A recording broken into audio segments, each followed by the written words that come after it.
যোৱাকালিৰ পৰা আমি বিশেষকৈ ধুবুৰী জিলাত দেখিছোঁ যে উত্তেজনাময় এটা পৰিৱেশ সৃষ্টি হৈছে আৰু আজি প্ৰায় 144 জাৰি কৰিবলগীয়া এটা পৰিৱেশ সৃষ্টি হৈছে।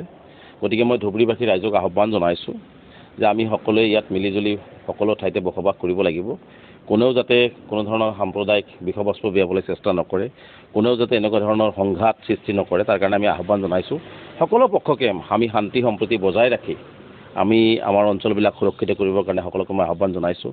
আৰু বিশেষকৈ মই ধুবুৰীবাসী ৰাইজক পুনৰবাৰ কৈছোঁ, সকলোৱে শান্তি সম্প্ৰীতি বজাই ৰাখক।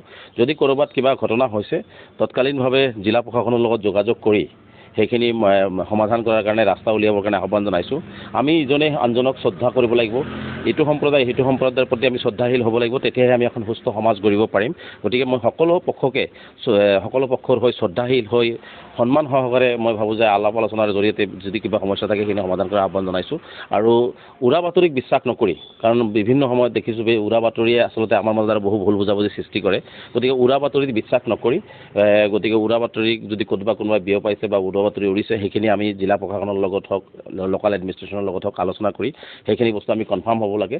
আৰু মই পুনৰবাৰ চৰকাৰৰ বা বিশেষকৈ ধুবুৰী জিলা প্ৰশাসনক আহ্বান জনাইছোঁ, যিসকলে আচলতে সমাজত শান্তি সম্প্ৰীতি ঐক্য বিনষ্ট কৰিব চেষ্টা কৰে, মই যিয়েই নহওক কিয় তেওঁলোকৰ বিৰুদ্ধে কঠোৰ স্থিতি গ্ৰহণ কৰিব লাগে আৰু আমাৰ সমাজত শান্তি শৃংখলা বজাই ৰাখিব লাগে। আৰু ধুবুৰী জিলা প্ৰশাসনে ধুবুৰীবাসী ৰাইজৰ নিৰাপত্তা সুনিশ্চিত কৰাৰ কাৰণে আমি দাবী উত্থাপন কৰিছোঁ। মই পুনৰবাৰ ধুবুৰী জিলাবাসী ৰাইজক আহ্বান জনাইছোঁ, সকলোৱে শান্তি সম্প্ৰীতি বজাই ৰাখি ভাতৃত্ববোধেৰে ধুবুৰী জিলাখনক আগুৱাই লৈ যোৱাৰ কাৰণে সকলোৱে সংকল্প লওক আৰু বেয়া কামবোৰ পৰিহাৰ কৰি বেয়া কামক যাতে কোনো প্ৰশ্ৰয় নিদিয়ে তাৰ কাৰণে সকলোৱে সজাগ হওক, এই আহ্বান আমি ৰাখিছোঁ। যোৱাকালিৰ পৰা আমি বিশেষকৈ ধুবুৰী জিলাত দেখিছোঁ যে উত্তেজনাময় এটা পৰিৱেশ সৃষ্টি হৈছে আৰু আজি প্ৰায় 144 জাৰি কৰিবলগীয়া এটা পৰিৱেশ সৃষ্টি হৈছে। গতিকে মই ধুবুৰীবাসী ৰাইজক আহ্বান জনাইছোঁ যে আমি সকলোৱে ইয়াত মিলিজুলি সকলো ঠাইতে বসবাস কৰিব লাগিব। কোনেও যাতে কোনো ধৰণৰ সাম্প্ৰদায়িক বিষয়বস্তু বিয়াবলৈ চেষ্টা নকৰে, কোনেও যাতে এনেকুৱা ধৰণৰ সংঘাত সৃষ্টি নকৰে, তাৰ কাৰণে আমি আহ্বান জনাইছোঁ। সকলো পক্ষকে আমি শান্তি সম্প্ৰীতি বজাই ৰাখি আমি আমাৰ অঞ্চলবিলাক সুৰক্ষিত কৰিবৰ কাৰণে সকলোকে মই আহ্বান জনাইছোঁ।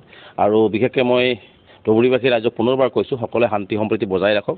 যদি ক'ৰবাত কিবা ঘটনা হৈছে তৎকালীনভাৱে জিলা প্ৰশাসনৰ লগত যোগাযোগ কৰি সেইখিনি সমাধান কৰাৰ কাৰণে ৰাস্তা উলিয়াবৰ কাৰণে আহ্বান জনাইছোঁ।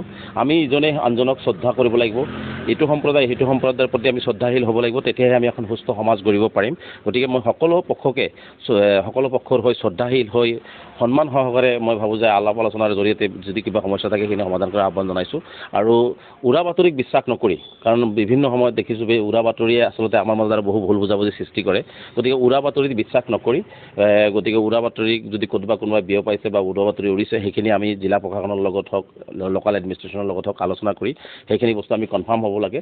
আৰু মই পুনৰবাৰ চৰকাৰৰ বা বিশেষকৈ ধুবুৰী জিলা প্ৰশাসনক আহ্বান জনাইছোঁ, যিসকলে আচলতে সমাজত শান্তি সম্প্ৰীতি ঐক্য বিনষ্ট কৰিব চেষ্টা কৰে, মই যিয়েই নহওক কিয় তেওঁলোকৰ বিৰুদ্ধে কঠোৰ স্থিতি গ্ৰহণ কৰিব লাগে আৰু আমাৰ সমাজত শান্তি শৃংখলা বজাই ৰাখিব লাগে। আৰু ধুবুৰী জিলা প্ৰশাসনে ধুবুৰীবাসী ৰাইজৰ নিৰাপত্তা সুনিশ্চিত কৰাৰ কাৰণে আমি দাবী উত্থাপন কৰিছোঁ। মই পুনৰবাৰ ধুবুৰী জিলাবাসী ৰাইজক আহ্বান জনাইছোঁ, সকলোৱে শান্তি সম্প্ৰীতি বজাই ৰাখি ভাতৃত্ববোধেৰে ধুবুৰী জিলাখনক আগুৱাই লৈ যোৱাৰ কাৰণে সকলোৱে সংকল্প লওক আৰু বেয়া কামবোৰ পৰিহাৰ কৰি বেয়া কামক যাতে কোনো প্ৰশ্ৰয় নিদিয়ে তাৰ কাৰণে সকলোৱে সজাগ হওক, এই আহ্বান আমি ৰাখিছোঁ।